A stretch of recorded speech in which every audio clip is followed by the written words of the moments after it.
Vamos a hablar hoy sobre la ética.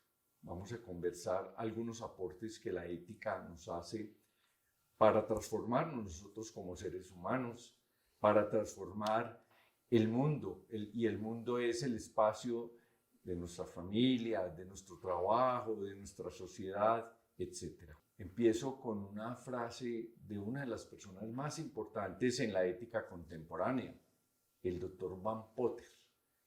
Él planteaba en la década de los 70, específicamente en el año 70, que la supervivencia de la especie humana va a requerir que desarrollemos y mantengamos un buen sistema ético.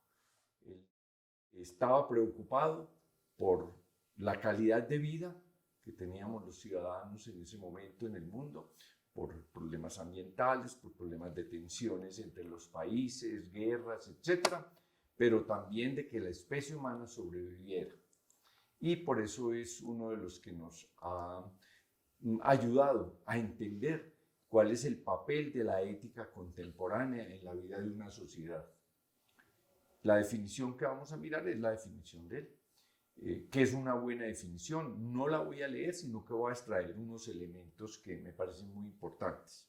En primer lugar, que la ética es una disciplina, tiene un formalismo, tiene un rigor, tiene unos procesos para darle seriedad e identidad. Segundo, que combina dos elementos, conocimiento y reflexión. El doctor Potter enfatizaba mucho la importancia de un conocimiento válido, con evidencia, pero no solo el conocimiento. Necesitábamos hacer lo que es específicamente humano, que es reflexionar, que es pensar, que a veces se nos olvida y nos aprendemos de memoria cosas, ¿no?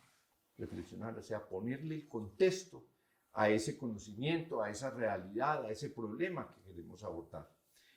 Buscando que, pues lo que era su gran preocupación, la supervivencia humana, pero no cualquier supervivencia, sino con una calidad de vida. Un elemento importante de la ética contemporánea que luego vamos a enfatizar que se separó de la ética tradicional, de la ética filosófica y ligada a muchas morales religiosas, es que la ética actual integra la vida porque permea todos los espacios de la vida.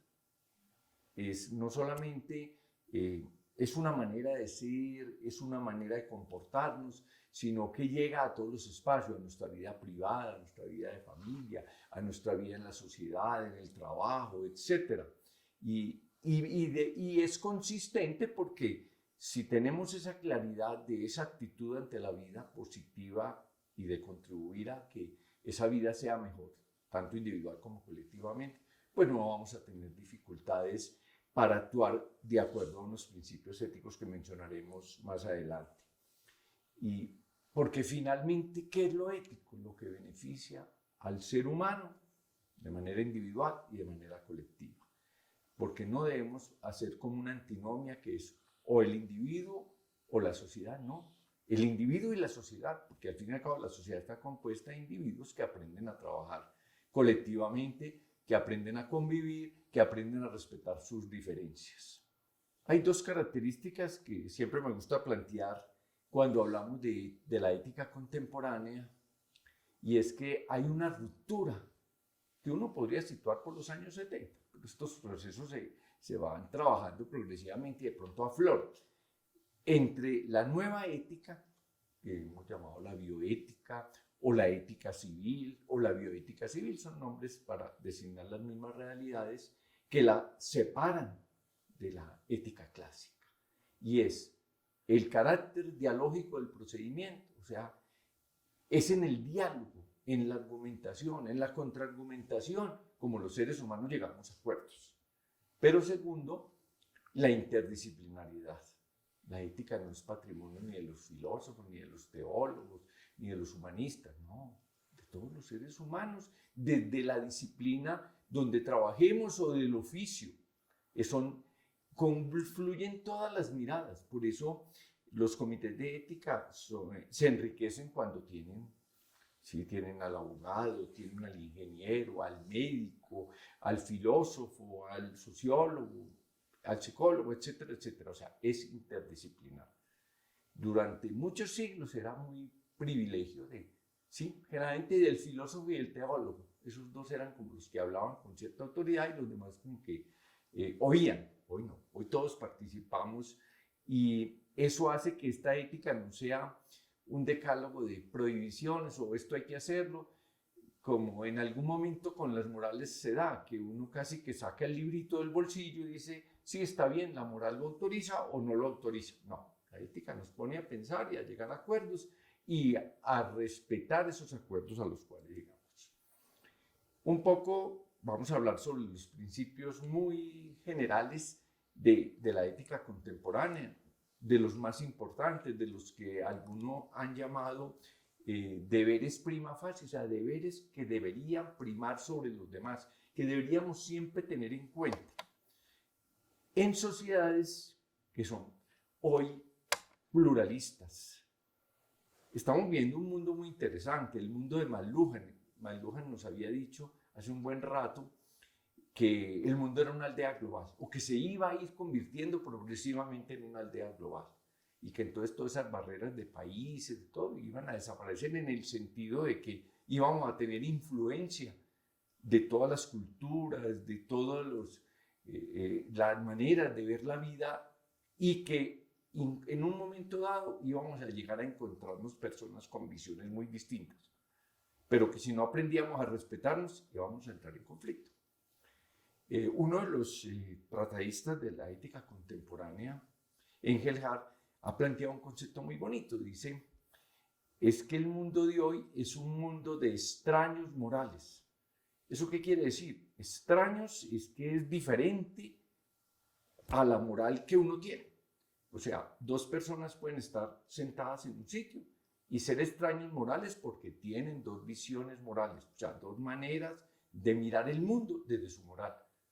Pero eso no los debe dividir, eso no los debe poner en conflicto.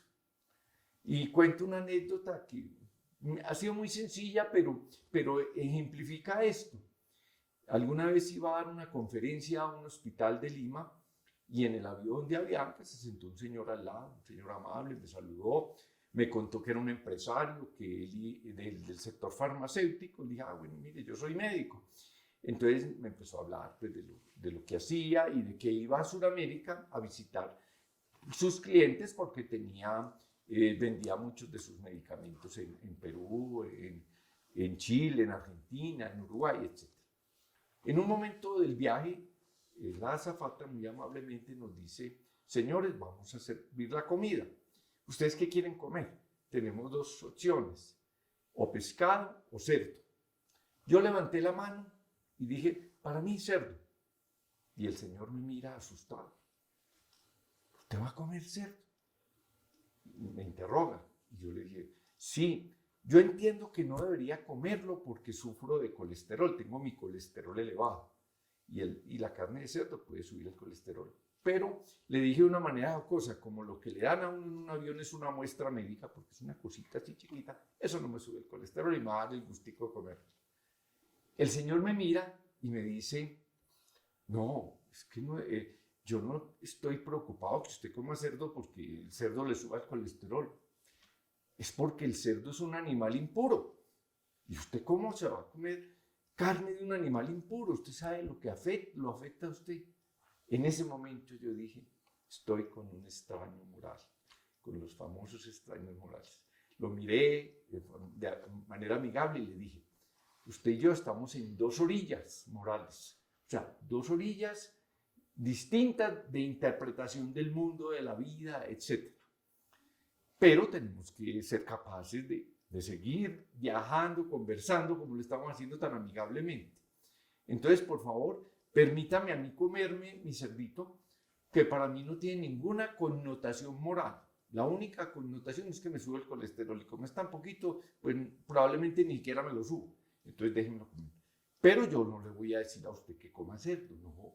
Yo respeto que para usted es un animal impuro y usted coma su pescadito y comiéndolo seguimos conversando, seguimos siendo amigos en este viaje, pero nos respetamos nuestras visiones morales. Eso es lo que es un contexto pluralista en una sociedad de extraños morales. ¿Cuáles son los principios éticos? Digamos que hay un número de principios que ha ido creciendo. Inicialmente se esbozaron 3 nomás: el respeto por la autonomía, explicaré 2 cositas luego, la beneficencia y la justicia.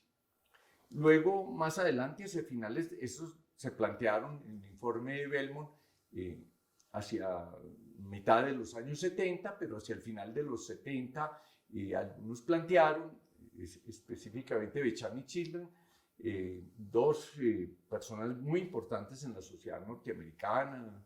El uno, Becham, había participado del informe de Belmont y dijo, bueno, separemos el principio de beneficencia en 2, dividámoslo en 2, no hacer daño y por otro lado hacer el bien. Entonces aparece un nuevo principio: respeto por la autonomía, que ya lo teníamos; no hacer daño, que se llama no maleficencia. Es una palabra pues castilla y todo, pero nos gusta traducirlo como no hacer daño. El principio de beneficencia y el principio de justicia. Y en este siglo XXI, a raíz de las investigaciones en genética, de la manipulación genética, de todas las posibilidades que se han dado, de meternos en la genética humana y cambiar la herencia y cambiar las generaciones que vienen, etcétera, con los riesgos que eso tiene, aparece el principio de precaución. Es decir, cuidado cuando intervenimos a seres humanos y tocamos su genética, tocamos su ADN, estamos tocando su herencia también, su herencia biológica. Entonces, vamos con despacio. Estos son los principios que voy a de una manera muy corta. El primero lo que reconoce es que los seres humanos, por ser seres humanos, tenemos el derecho y la capacidad, las 2 cosas, de tomar decisiones con arreglo a lo que creemos correcto, adecuado, bueno, con una restricción: no hacerle daño a los demás. ¿Sí? Mis decisiones autónomas no pueden dañar a otros. Y el segundo principio es no hacer daño, que más o menos en la misma línea, pero que también ha tenido un desarrollo muy interesante. Inicialmente era no hagamos daño intencionalmente a los demás, pero fuimos entendiendo que a veces uno no tiene intención de hacer daño y hace daño. Entonces, por eso en el principio decimos, no hagamos daño intencionalmente.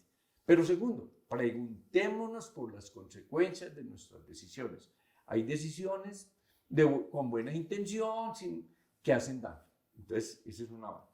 El principio de beneficencia, que solo lo voy a resumir en tratemos a los demás como quisiéramos ser tratados. ¿Y por qué creo que resume esto? Porque ninguno de nosotros quiere que nos traten mal. Todos queremos que nos traten muy bien, en todo sentido, en una sociedad. Entonces tratemos a los demás como a nosotros nos gustaría ser tratados. Principio de justicia, pues voy a dejarlo sin desarrollarlo un poco más, y el precaución ya hemos hablado de él. La ética contemporánea tiene 3 funciones. La vamos a ver muy rápidamente solo para enfatizar la última. La primera es una función crítica. La moral no es crítica. La moral deriva de las costumbres. La moral viene de mos mores, costumbre, que es del latín. Y entonces la moral está establecida y uno siempre consulta los referentes de su moral y ahí le dice qué debe hacer. La ética no, la ética es crítica, es analítica. Estudia los comportamientos humanos, los cuestiona a veces, incluso cuestiona las morales.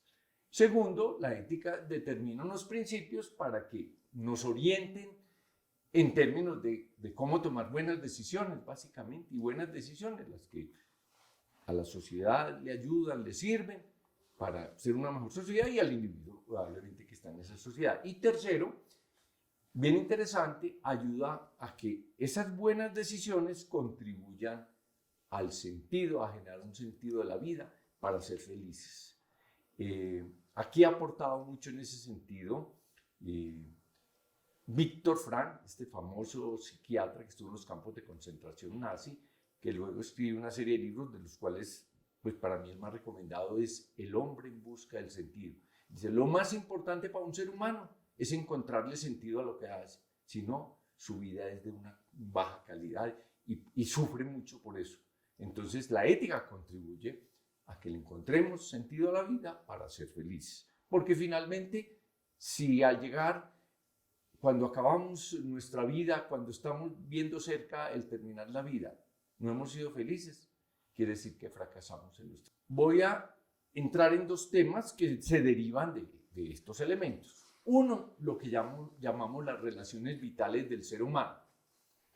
Y dos, unos aprendizajes importantes que cada ser humano debemos tener porque no vienen con la genética, no los traemos aprendidos, los aprendemos desde el hogar, pero a medida que también tomamos decisiones propias, los tenemos que ir abordando.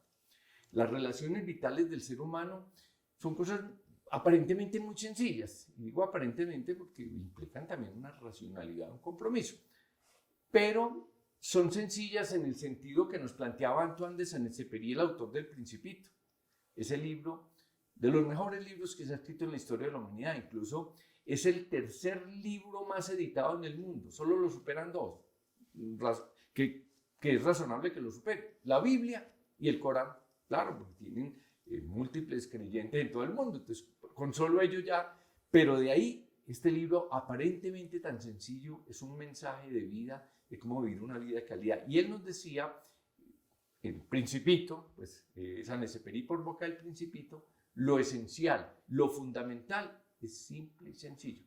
Ahora, ser simple y sencillo no quiere ser poco profundo, no, simplemente que implica un llamado a vivir una vida de calidad sin complicarse la explicación de qué es una vida de calidad, sino viviendo. Entonces, esto parte, digamos, para entender por qué esas relaciones son importantes, de que el ser humano es un ser en construcción. O sea, somos seres humanos, claro, por genética, es la especie humana y tenemos una dignidad humana, etcétera, pero cada ser humano es un proyecto de vida, es un deber ser, es la posibilidad y la obligación de tomar la vida en sus manos y irla desarrollando, ir creciendo en humanidad, por eso crecemos como seres humanos. En segundo lugar, pues, los seres humanos hasta ahora, y digo hasta ahora porque una de las cosas que he aprendido en la vida es que nunca, no digo esto es así y ya se definió, porque la historia nos ha mostrado que muchas cosas que eran una verdad después se niegan por otras razones, porque tenemos más conocimiento. Pero en principio solo los seres humanos, como tenemos una corteza cerebral, pues somos racionales, no actuamos necesariamente por el instinto y construimos historia, analizamos la historia, decidimos cómo participar en esa historia y le damos sentido a todo lo que hacemos. Y digamos que la gran tarea de un ser humano no es ser un buen profesional, no es ser un buen papá, etc. Esas son parte de las tareas. La gran tarea de un ser humano es recorrer ese camino de su realización personal, de sacar adelante su proyecto de vida, donde está todo eso. Ser un buen papá, una buena mamá, un buen ciudadano, un buen profesional, etc. Pero eso forma parte de un proyecto de vida. Y si uno renuncia a eso, renuncia a ser ser humano simplemente. ¿Cuáles son algunas de esas características que no vamos a pronunciar, las voy a mencionar porque después son importantes? Primero, el reconocimiento de que un ser humano puede ceder los instintos. Hasta ahora, lo que sabemos es que los animales obedecen los instintos. Es una fuerza que los obliga a hacer algo. Nosotros no. Nosotros podemos comer sin tener hambre. El animal no come si no tiene hambre. Entonces, el instinto no pesa tanto en nosotros, que somos animales racionales, como en los animales humanos, como se llaman hoy. Y tenemos algo muy interesante, es conciencia del pasado y posibilidad de mirar hacia el futuro. Recordar lo que hemos vivido. Como les digo, hasta ahora no sabemos que los animales recuerden desde que nacieron, que tengan experiencias en ese sentido, pero puede que algún día así sea y no será problema. El día que sucede, pero habría que demostrarlo. Pero los seres humanos sí explícitamente tenemos posibilidad de mirar nuestro pasado, aprender de él, tratar de cambiar el rumbo de la vida, y por eso también podemos inquietarnos por el futuro. Y por último, la capacidad de intimidad, que la vamos a mencionar más adelante. ¿Cuáles entonces las 4 grandes relaciones de un ser humano? Las más importantes. Y no son sino 4. Lo que pasa es que la vida transcurre muchas veces en esas relaciones. La primera, nosotros nos relacionamos día a día con otros seres de la naturaleza. En general seres vivos. pero también con objetos. Y si no, me pregunten cuánto se relaciona cada uno de ustedes con su celular. Pasamos horas y horas con él. ¿Cierto? Y es parte, y cuando se nos pierde, creemos que el mundo se acabó, que llevamos a poder hacer nada, etcétera, etcétera. O sea, en alguna forma, como lo mencionaremos ahora, nos esclaviza. ¿Cuáles son los dos elementos centrales en esta relación? En la relación con los seres vivos, el respeto. Tenemos que abandonar una idea judeocristiana, pues, que fue válida mucho tiempo y aceptada, es que nosotros somos los reyes de la creación y que entonces todos los otros seres de la naturaleza van para nosotros. Entonces que nosotros podemos acabar con los animales, podemos hacer deporte donde matamos al tiro al blanco a las palomas o a otro animal, podemos tumbar los bosques porque es que eso es para nosotros, aunque eso le haga daño a otros o nos afecte el medio ambiente, no. Esa debemos abandonar. Nosotros no somos reyes de ninguna naturaleza. Somos la especie más evolucionada de la naturaleza. Y eso nos da antes unas responsabilidades con la naturaleza, entendida naturaleza en su sentido más amplio, o sea, seres vivos y animales, vegetales, etc. Y eso implica entonces aprender a respetar esos otros seres vivos. Yo tengo una esperanza fundada en que lo que hoy se le está enseñando a los niños en los jardines, en las escuelas, en los colegios, a querer los animales, a tratarlos bien, a no tumbar los arbolitos, al contrario, sembrar arbolitos, a cuidarlos, etc. Todas estas cosas, a no tirar basura en los ríos, pues va a permitir que ese respeto se va dando hacia esos otros seres vivos. Yo creo que hemos ido ganando, me parece que es positivo, pero nos falta trabajar mucho ahí. Pero el otro elemento de esta relación muy importante es la libertad. En nuestra sociedad consumista, esta sociedad, digamos, de consumo, nos ha vendido la idea de que uno es feliz entre más cosas tenga. Si tiene el mejor carro, si tiene el celular mejor, si tiene la casa mejor, etcétera, etcétera, uno es más feliz. Definitivamente hemos encontrado que no.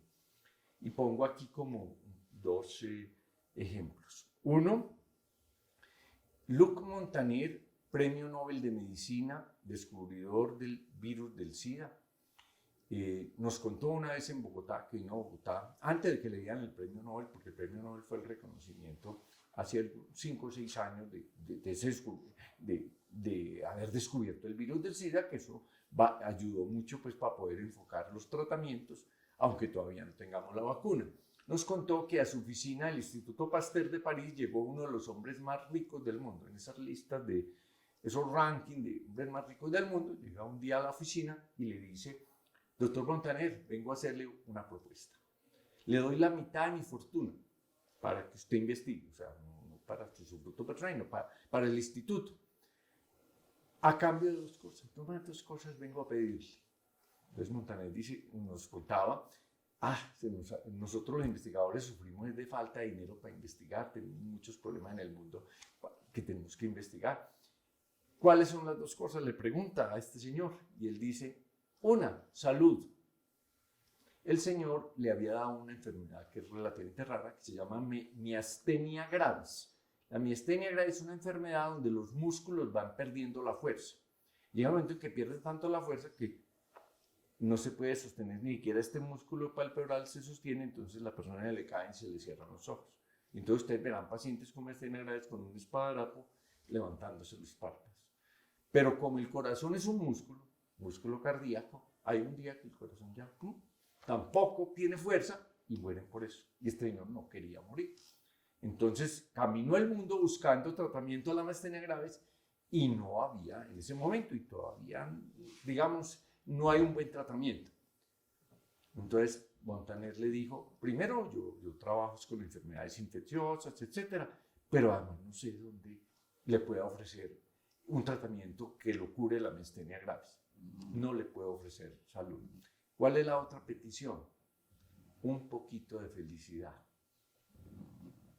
¿Qué había pasado? Este señor había tenido 3 matrimonios, en los tres habían fracasado, 2 hijos, un hijo y una hija. La hija había muerto en un accidente de tránsito, andaba muy rápido en su carro y se había estrellado y había muerto, y el hijo había muerto por una sobredosis de drogas. era profundamente infeliz. Era en los rankings, estaba en los 10 primeros personas más ricas del mundo, pero era infeliz. Montaner dice que nos contaba que le dijo: no hemos aprendido a fabricar felicidad ni a envasarla en frasquitos. No, la felicidad la tiene que encontrar usted dentro de sí mismo. Dice que el señor salió triste, cabizbajo, y él dijo: no le pude ayudar, hubiera querido ayudarle, pero me pidió dos cosas que no podía. Salud, por un problema que no tenemos todavía una respuesta, pues en su momento no tenía una respuesta, como le digo, todavía hay muchos problemas en eso. Y segundo, felicidad menos, porque hay que aprender a encontrarla en el interior de uno mismo.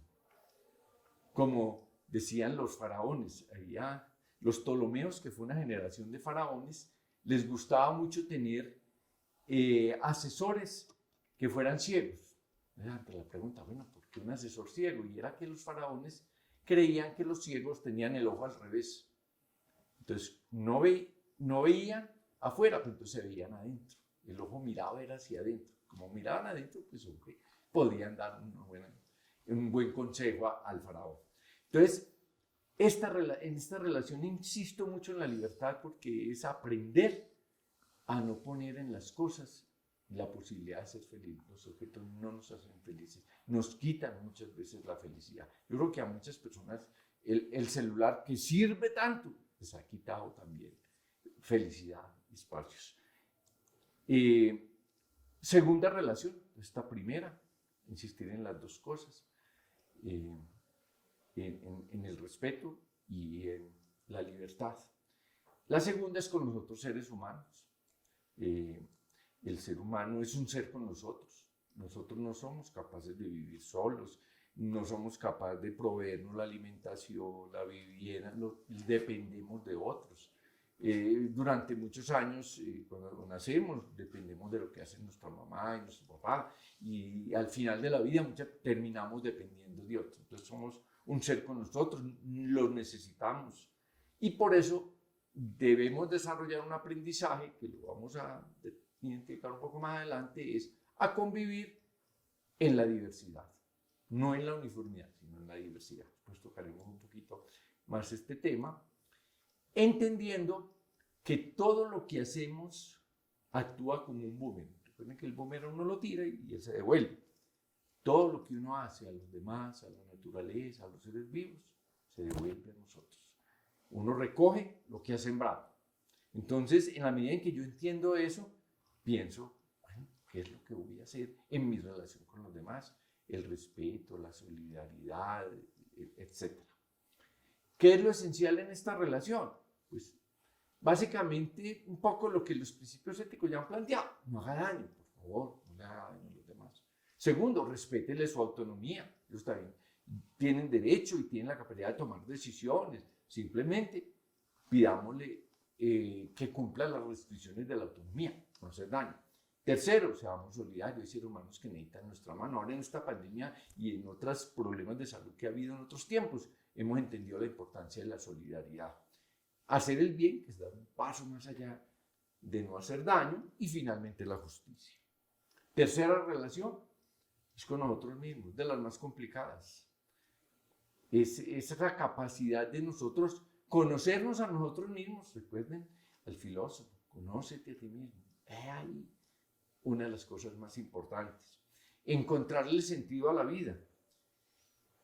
Casi todos nosotros, en algún momento, el día que llegamos al apartamento y no hay nadie, está todo apagado, prendemos las luces, a veces nos da por sentarnos a pensar en la vida, en los problemas que hemos tenido, las cosas buenas.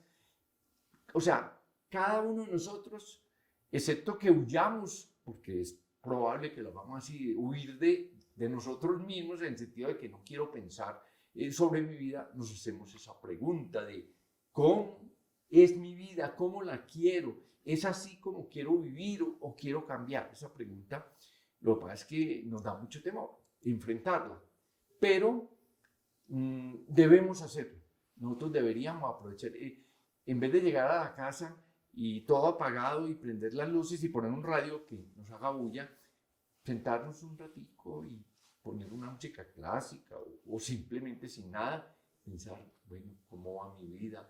cómo hacen mis relaciones con los seres con los que vivo, con la sociedad, en mi trabajo, esto me está haciendo feliz o no.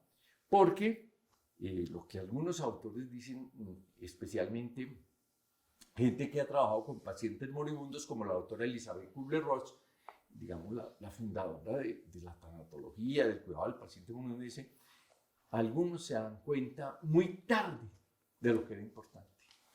La doctora Ross nos contaba en alguna conferencia cómo las mayores angustias de muchos de los pacientes que ella atendía en los Estados Unidos moribundos era, ay, yo hubiera querido vivir mejor con mi marido o con mi señora, yo no hubiera querido pelear con mi hijo, yo quisiera tener la oportunidad de que esta relación se mejorara, etcétera, etcétera. Pero a veces la vida no nos da esa oportunidad.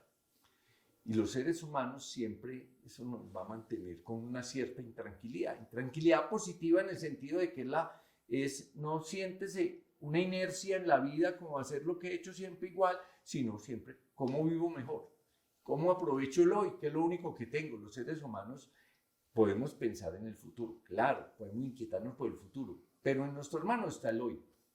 Mañana me puede pisar un carro, me puede dar el infarto, me puedo caer, etc. Entonces uno debe vivir bien cada día y esa sumatoria de días que vivo bien, pues hace que mi vida sea buena. Entonces esas grandes preguntas sobre el sentido de la vida, sobre los valores de la existencia, mi proyecto de vida, es fundamental. ¿Qué es lo importante en esta relación? Es tomar conciencia de quién soy yo, conócete a ti mismo.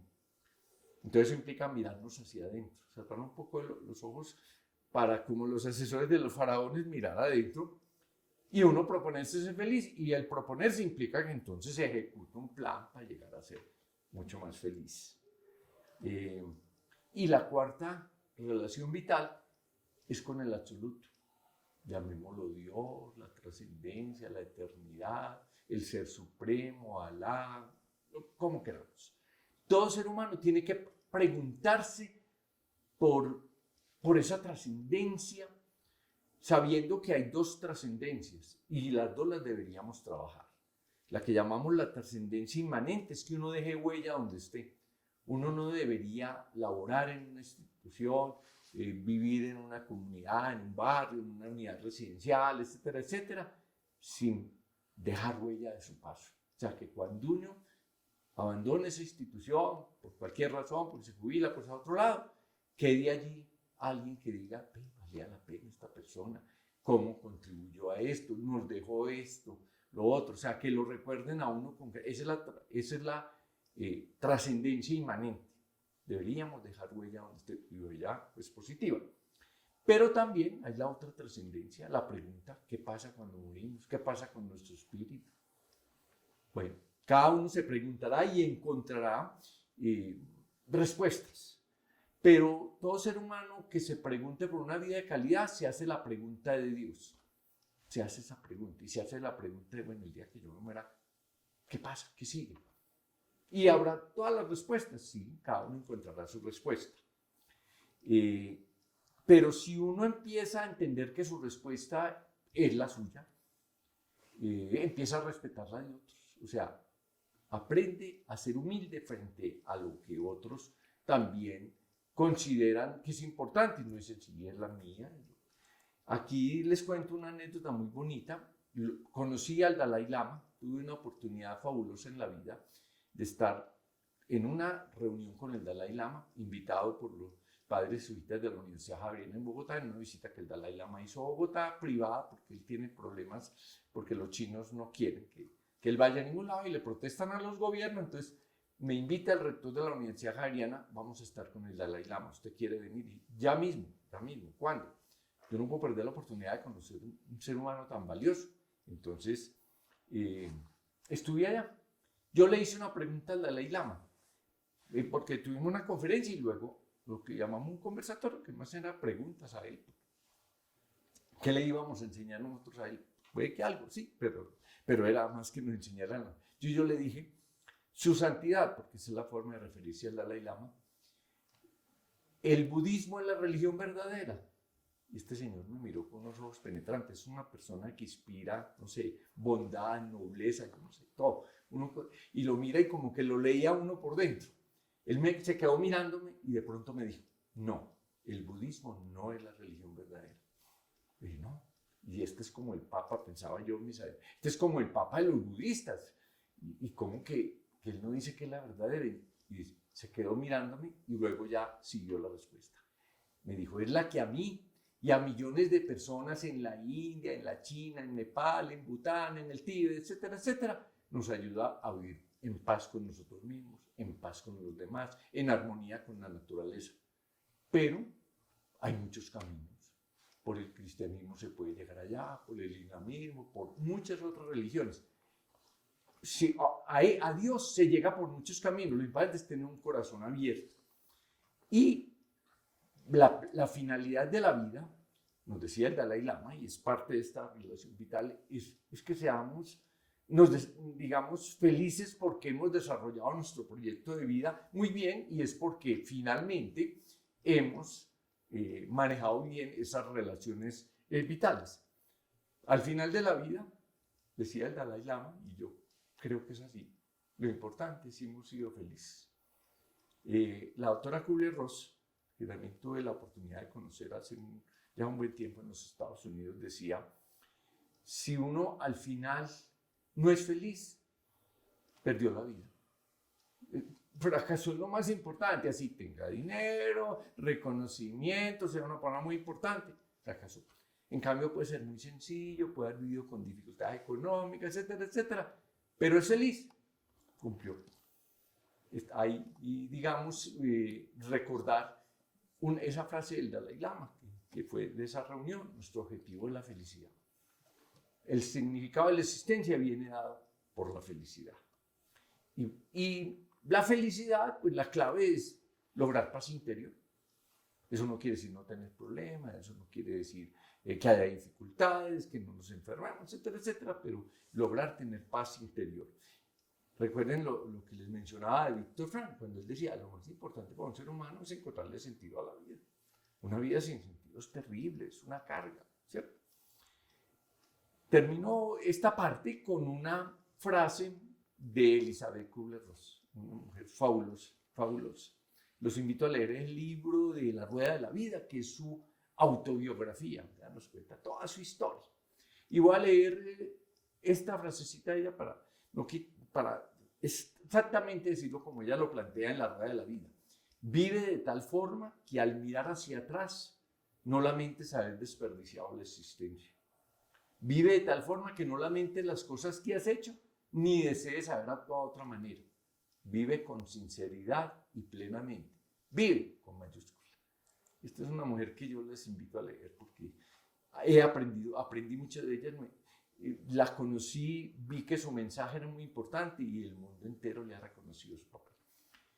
Vamos a terminar hablando entonces de cómo los seres humanos tenemos que aprender a manejar no solamente esas relaciones, sino que tenemos que realizar unos aprendizajes que nos faciliten esas relaciones. Eso es lo que llamamos los aprendizajes básicos de un ser humano, que no vienen por la genética, no se heredan, se aprenden, sí, claro. Por eso el ejemplo de un papá, de una mamá, de un hermano mayor, etcétera, etcétera, del docente, de todo eso es importante. Y que apuntan a que cuidemos la vida y a que seamos felices. ¿Cuál es el primer aprendizaje? Uno dirá, ¿cómo que aprender a no agredir al congénere? Aprender a no agredir a los demás. Es que hay agresiones que son una mirada, una palabra, el tono. Hay personas que algún día te van a decir, no me molestó tanto lo que me dijiste, como el tono, como lo dijiste. Es aprender todo eso. El tono, como uno dice, mire, en la vida laboral uno se encuentra que muchas veces un empleado no cumple bien sus funciones y hay que hablar con él. Una cosa es que uno, delante de los compañeros, le diga, usted es un mal trabajador, va a perder el trabajo. Eso es humillarlo, ¿no? Lo cual no quiere decir que es que lo va a dejar haciendo mal su trabajo. En privado le explica por qué está haciendo mal su trabajo y por qué queremos que mejore. En principio, indudablemente que eso va a llevar, si no se mejora, a perder. Pero es aprender a no agredir, porque esa es la base de la convivencia social. Y entonces, ¿qué es aprender a no agredir al congénere? Cuidar y defender todo tipo de vida, todo tipo de vida. No agredir, como les decía, ni física ni psicológicamente, agresiones psicológicas que son más dolorosas a veces que las físicas. Valorar la vida del otro, toda vida humana es valiosa y cada uno valora su propia vida. Valorar la diferencia.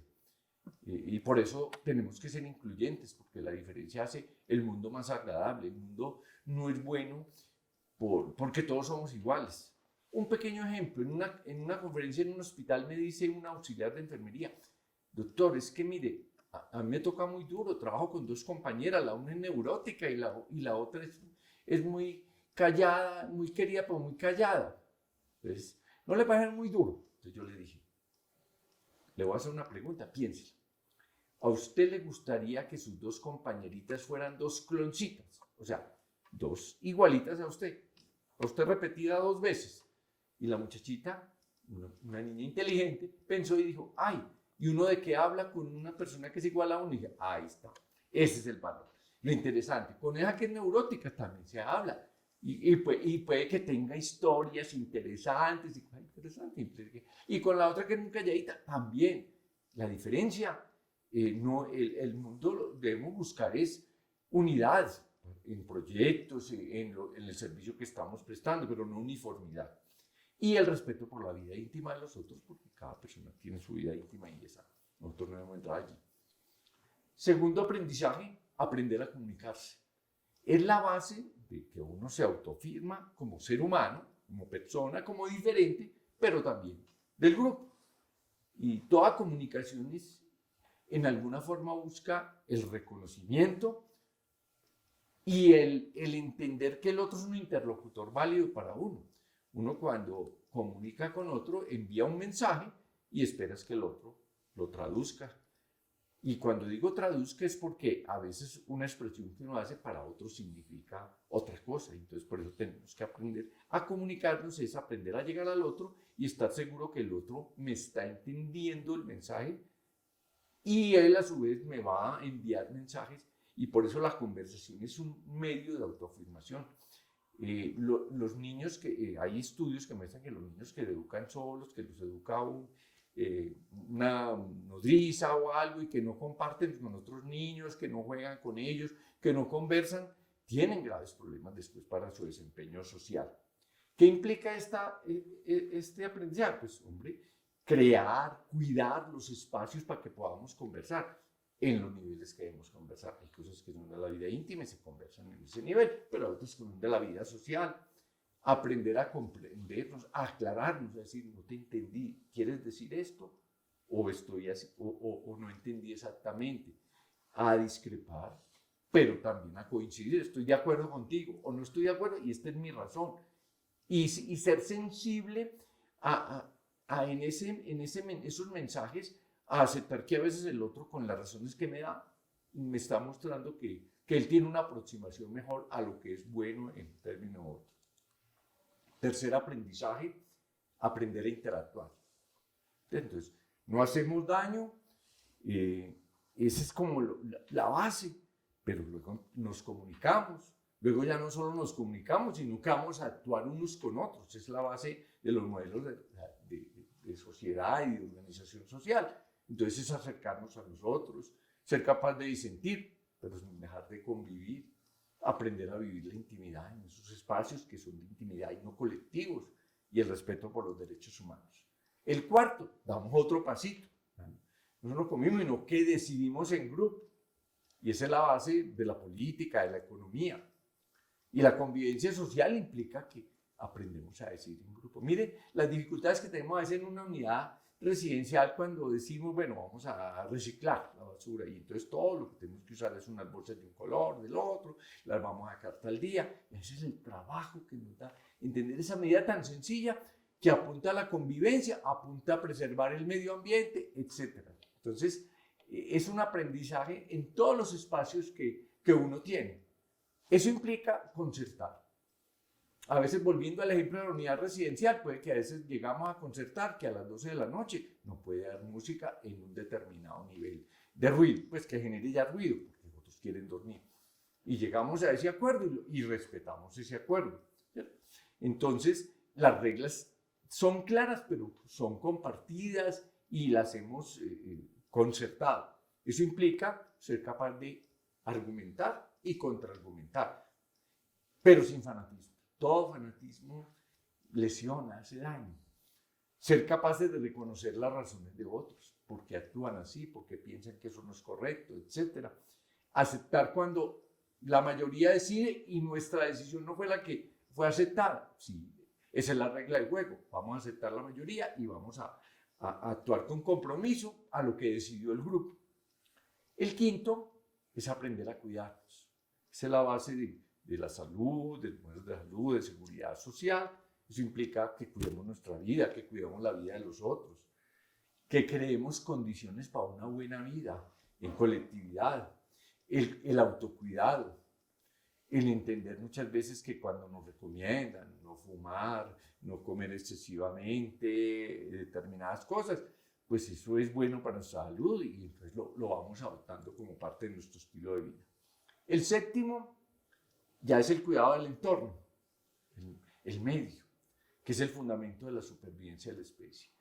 Mire, a finales de los 59 se planteó que se iba a empezar un calentamiento global, que íbamos a tener muchos problemas en términos de disposición de agua potable, etcétera, y mucha gente dijo, pues, ciudadanos del común y aún gobierno, etcétera, dijeron, no, esto no va a pasar, esto es una cosa transitoria, y mire hoy dónde estamos con los trastornos del clima, con dificultades para tener una agua potable disponible para todos, etcétera, etcétera. Ese es el fundamento de la supervivencia. Eso implica también cuidar los seres vivos, esos otros seres vivos de la naturaleza que comparten con nosotros en la vida, pero igual el espacio público.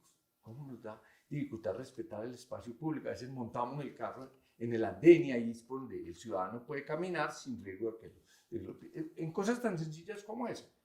No contaminar, pensar en desarrollo sostenible, y hoy se ha incluido dentro de esto una forma de negociar los conflictos que no nos destruya. Estamos en un mundo donde podemos usar armas químicas, armas biológicas, fuera de estas otras, y bueno, tenemos que entender que si lesionamos a los otros con este tipo de armas, se hace la vida imposible. Y por último, es el aprender a valorar dos saberes: el saber cultural por un lado y el saber académico. Y aquí quiero insistir porque es la base de la evolución de la cultura.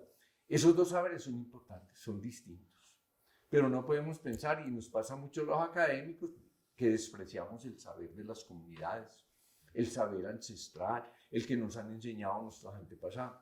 No, son dos tipos de saberes, de aproximaciones a la realidad. Simplemente unos estamos más en el mundo académico, otras personas más están en ese otro mundo, pero los dos son importantes para la convivencia social. Pretender uno imponerle a otros su saber. Yo recuerdo un caso, lo cuento porque es bonito, en una comunidad, en un municipio del departamento, encontramos que había mucha tuberculosis y gran parte de ellos eran personas de una comunidad indígena. Entonces, el tratamiento de la tuberculosis, entre otros, tiene un medicamento que es inyectable.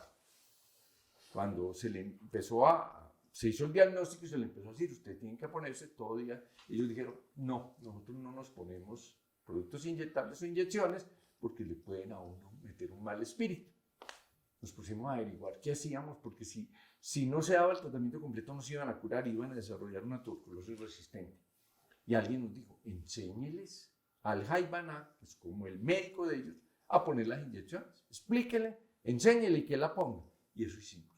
Le enseñamos, y entonces el señor llegaba con su inyección, hacía un rito, las personas se acostaban y él les ponía la inyección, y así no entraban mal los espíritus, porque el Jaibaná no me va a... Eso decían ellos. Respetando eso, logramos que se curaran muchos de los miembros de esas comunidades. En la medida en que uno respeta ese conocimiento, lo respeta desde la perspectiva que uno tiene, sin pretender que el uno es el único, pues vamos conectándonos con la vida cotidiana, comprendemos lo que implica esa relación entre los dos saberes, y empezamos a algo que es muy importante, y es que más que lo que decimos, es cómo vivimos. El ejemplo permite un cambio en otros a veces en la medida en que muestra la bondad de actuar de una manera u otra. ¿Qué implica este último? Pues conocer, interactuar, valorar esos saberes, valorar no necesariamente es adoptarlos para uno, pero respetarlos, conocer las raíces, nuestras raíces, los valores, las tradiciones, donde hemos llegado nosotros, nuestra cultura, nuestra familia, etcétera, dependen del esfuerzo de otros. Concluyo con dos cosas. Uno, construir una ética para la vida que nos transforme, que ayude a transformar el mundo, a cambiar donde nosotros estamos, requiere de una autoafirmación en lo humano. Es humanizando los ambientes. Hoy estamos hablando mucho de humanización de la salud, muy importante, pero no solo humaniza la salud, se humaniza la universidad, pues el lugar donde compartimos conocimiento, transmitimos conocimiento, se humaniza el trabajo, se humaniza la vida de familia, etc. Y también esa autoafirmación implica un aprendizaje fundado en lo que llamaríamos el modo humano de la especie humana. Nosotros somos Homo sapiens sapiens, ¿cierto? Implica también vivir a profundidad esas relaciones vitales que hemos comentado y desarrollar conscientemente, con dedicación, esos aprendizajes que nos permiten una convivencia en una sociedad, una convivencia con calidad, etcétera, respetando la diversidad y dentro de aprender a trabajar con los extraños morales que mencionamos al principio, porque esa es la única forma de aportarle realmente a un mundo y a una sociedad más feliz. Termino con dos frasecitas. Una de Havel, este señor fue presidente de unas repúblicas socialistas, un hombre, un culto, un poeta, decía: es mi profunda convicción que la opción está en que algo cambie en el interior, en la esfera del espíritu, en la esfera de la conciencia humana, en la actitud actual del ser humano, dice el hombre, pero me gusta más utilizar la palabra ser humano, hacia el mundo y en su entendimiento de sí mismo y de su lugar en el orden total de la existencia. O sea, tenemos que empezar, si queremos que este mundo cambie, tenemos que estar cambiando nosotros. Y segundo, un testimonio muy duro, pero que es el último mensaje que yo quisiera dar aquí. Traído dos fragmentos de una carta que un prisionero de los campos de concentración nazi le envía a su profesor el día que sale de los campos de concentración. Logró sobrevivir y sale.